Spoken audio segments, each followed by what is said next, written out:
How to turn photo into cartoon in Canva. Hello guys, this is Atticus and welcome back to another tutorial video. In today's video, I'll teach you guys how you can turn a photo into cartoon in Canva. So without any further ado, let's dive right into it. The first step here is simply head over to canva.com. Make sure that you're logged into your account.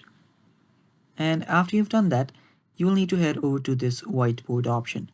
Simply tap on this whiteboard, or you can head over to any projects that you've been doing previously.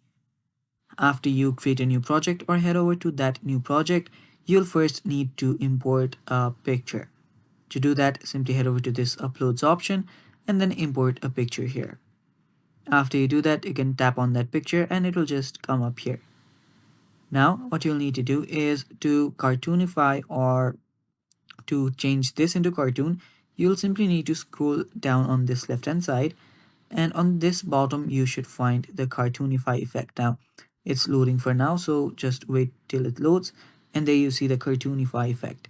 Tap on it, and after you wait for it, it should start doing its thing. So simply tap on cartoonify and replace, and it will do its thing right here. You'll need to wait till it loads. And yeah, after doing that, as you can see now, this picture is a cartoon. And that is how you do it. That is how you turn a photo into cartoon in Canva. Thanks for watching. That is all for today's video. Stay tuned for more, and bye bye.